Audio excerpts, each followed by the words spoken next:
आखिर मरते हुए अभिमन्यु के कान में कर्ण ने क्या कहा? आखिर 16 साल के अभिमन्यु ने बड़े बड़े महारथियों को कितनी बार हराया? नमस्कार दोस्तों, स्वागत है आप सभी का एक बार फिर से। दोस्तों, वीडियो में आगे बढ़ने से पहले आपसे एक छोटी सी रिक्वेस्ट है कि इस वीडियो को लाइक करें, चैनल को सब्सक्राइब करके पास वाले बेल आइकन को दबा लें। जब जब महाभारत की बात की जाती है, अभिमन्यु का नाम महान योद्धाओं में अवश्य लिया जाता है। जिस उम्र में आज के युवाओं को ज्ञान तक नहीं होता, उस उम्र में अभिमन्यु ने महाभारत के अनेकों महारथियों के छक्के छुड़ा दिए थे।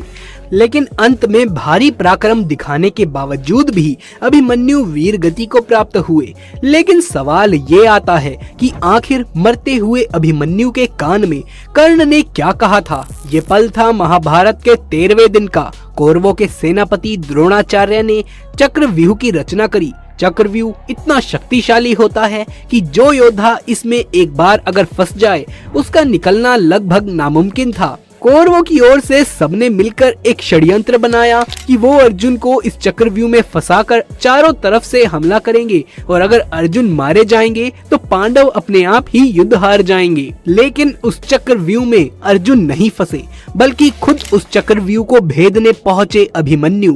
भगवान महादेव से मिले खास वरदान के तौर पर जयद्रथ ने चारों पांडवों को चक्रव्यूह के बाहर ही रोक दिया और उस चक्रव्यूह में प्रवेश किया अभिमन्यु ने।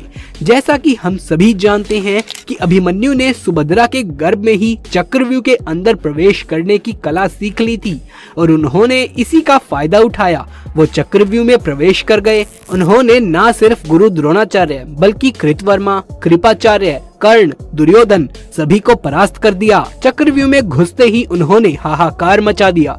उन्होंने द्रोणाचार्य के धनुष को काट दिया। देखते ही देखते कर्ण के ऊपर 8, कृतवर्मा के ऊपर 5 और शकुनी को 22 बाण बार बार मारे। यहाँ तक कि दुर्योधन, दुशासन और कृतवर्मा ने जब अभिमन्यु को देखा तो उनकी हिम्मत नहीं हुई कि वो अभिमन्यु का सामना कर सके। इस बीच दुर्योधन के पुत्र लक्ष्मण और अभिमन्यु का भी युद्ध हुआ, जहां अभिमन्यु ने एक ही तीर से लक्ष्मण के सर को धड़ से अलग कर दिया।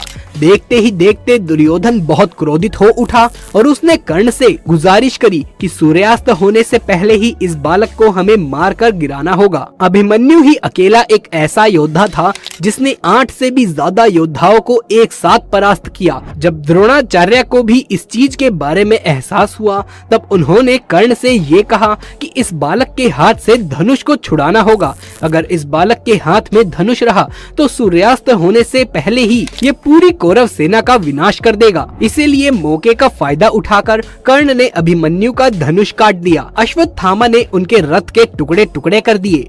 फिर क्या, 16 साल के बालक के ऊपर 8 से भी ज्यादा महारथी टूट पड़े। लेकिन लगातार बार बार अभिमन्यु सबको परास्त करते जा रहे थे। उसके बाद सभी महारथियों ने एक एक करके अभिमन्यु के ऊपर कई सारे बाण छोड़े, जिस वजह से अभिमन्यु लहूलुहान हो गए।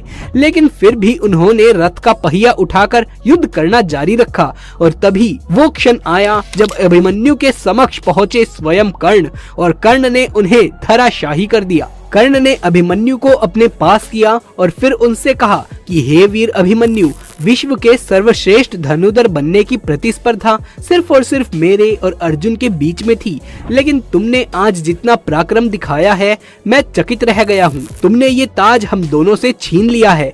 अब दुनिया कहेगी कि इतने सारे महारथियों ने मिलकर एक अकेले बालक का वध कर दिया। अब तुम इस नर्क रूपी संसार को छोड़कर हमेशा के लिए स्वर्ग चले जाओ पुत्र।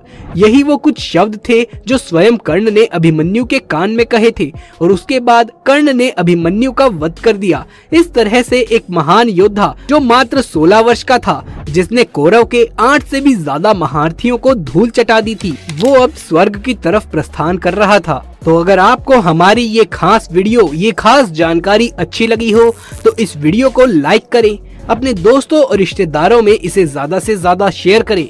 साथ ही अगर आपकी इस बारे में कोई राय है तो नीचे कमेंट बॉक्स में लिखकर अवश्य से बताएं। साथ ही कमेंट बॉक्स में अभिमन्यु अमर रहे अवश्य लिखिए। कमेंट बॉक्स में जय श्री कृष्ण भी अवश्य से लिखिएगा। आगे भी ऐसे वीडियोस देखते रहने के लिए हमारे चैनल को सब्सक्राइब कर पास वाले बेल आइकन को दबा लीजिए। जल्द मुलाकात होगी आपसे किसी अगली वीडियो में। तब तक के लिए आप सभी का धन्यवाद।